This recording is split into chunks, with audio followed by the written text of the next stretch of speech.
Look down at your stomach right now, not later, now. What do you actually see? Is it hanging soft over your waistband, almost folding when you sit? Is it pushing outward, tight and round, like something inflated from the inside? Or is it that stubborn lower pouch that just sits there, no matter how little you eat or how much you move? Most people throw all of this into one category and call it fat. That's the mistake, because these are not the same problem, not even close. One is driven by stress, one is controlled by hormones, and one isn't even fat at all. If you treat them the same way, you will stay stuck. In this video, I'm going to show you exactly what each type means, what's really happening inside your body, and what actually works to get rid of it. Let's start with the one most people completely misunderstand. Picture a man at the beach, slim arms, slim legs, maybe even a slightly sunken chest, but his stomach looks inflated, tight, almost stretched. If you tapped it, it wouldn't jiggle. It would feel firm, pressurized. And this is where people get it wrong. This is not normal body fat. This is a system under pressure. In many cases, what you're seeing is fluid accumulation linked to liver stress. Think of your liver like a filtration plant. Everything you consume, food, alcohol, chemicals, has to pass through it. Now imagine that filter getting clogged. Flow slows down, resistance builds, but your heart keeps pushing blood through, pressure rises, and eventually, fluid starts leaking out into the abdominal space. That belly is not stored fat, it's trapped fluid. And this isn't just theory. A clinical study published in the Journal of Hepatology observed patients with this exact type of abdominal distension. What they found was striking. In cases of advanced liver stress, a large portion of what looks like fat was actually fluid, sometimes making up a significant percentage of the volume. The reason is simple but alarming. Your liver is responsible for producing albumin, a protein that keeps fluid inside your blood vessels. When the liver is compromised, albumin production drops. And without it, fluid doesn't stay where it's supposed to. It seeps out. It accumulates. It ends up right where you see it in your abdomen. So, if you have this hard, pressurized belly, your body isn't asking for fewer calories. It's asking for relief. Your liver is overloaded. It's struggling to keep up. And the longer that pressure builds, the worse it gets. This is why speed matters here. You're not dealing with a cosmetic issue, you're dealing with function. You don't need another diet. You need to stop what's causing the damage immediately and give your system space to recover. Step 1. Remove the irritants. Alcohol has to go. Completely. And so does excess fructose, especially from processed sources. Both hit the liver directly, no detours. Step 2. Support bile flow. When bile thickens, everything backs up. You need to thin that system out so your body can actually clear what's stuck. Consider TUDCA, a specific bile salt that can be helpful when the liver is under strain. One of its key effects is improving bile flow by making it less thick. Think of the difference between trying to push sludge through a narrow tube versus water flowing freely. TUDCA supports that shift, helping the liver move out substances that can contribute to inflammation. Step 3. Reduce internal damage. Certain nutrients help slow down the scarring process and give your liver room to recover. Pay attention to a high-quality vitamin E complex. This isn't about synthetic isolated forms, but the full spectrum, especially tocotrienols.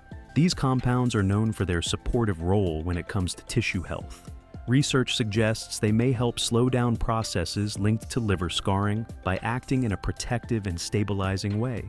This isn't about fat loss, this is about function. Now, let's shift gears because the next type feels completely different. You look in the mirror and what you see is soft, compressible. It almost feels like a layer sitting right under the skin. It's not tight, not deep, just there.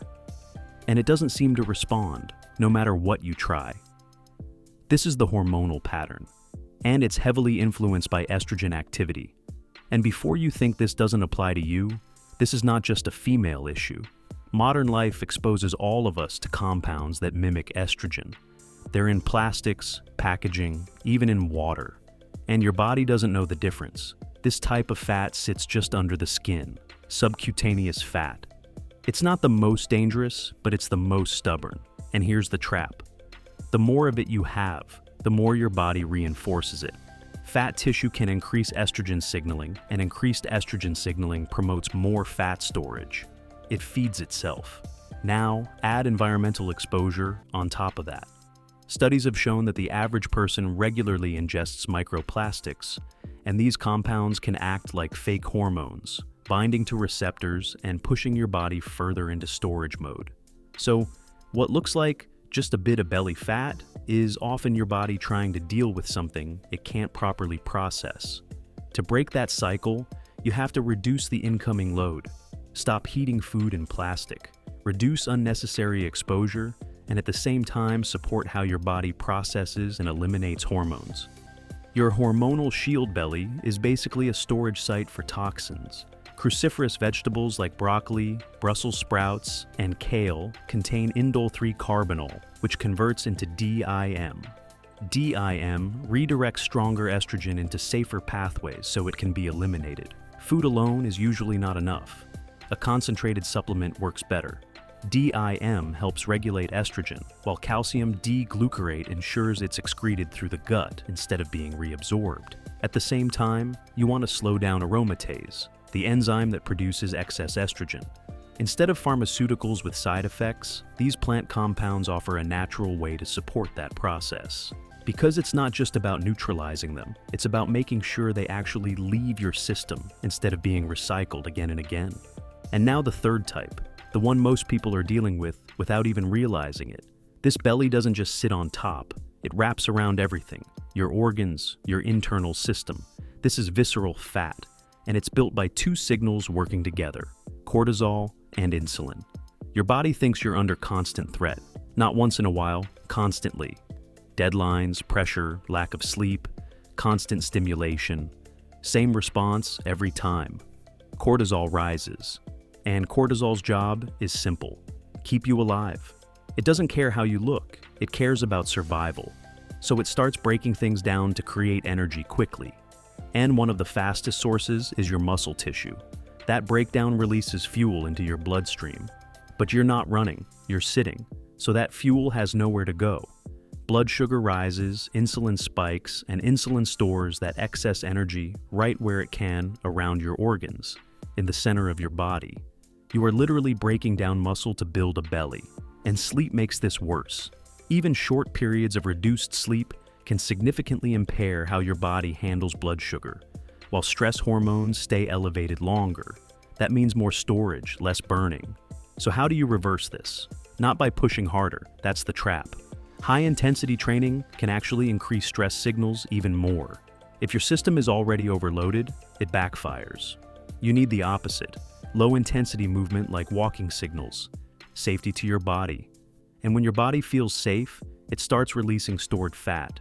You stabilize insulin by giving your system breaks between meals, allowing it to actually use stored energy.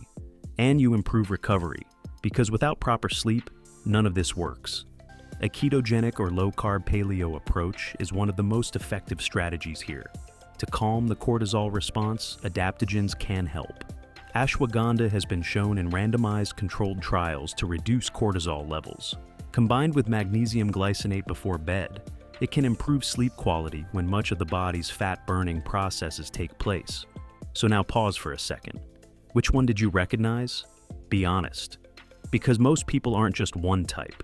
They're a mix. You might have the stress-driven pattern and the hormonal layer on top.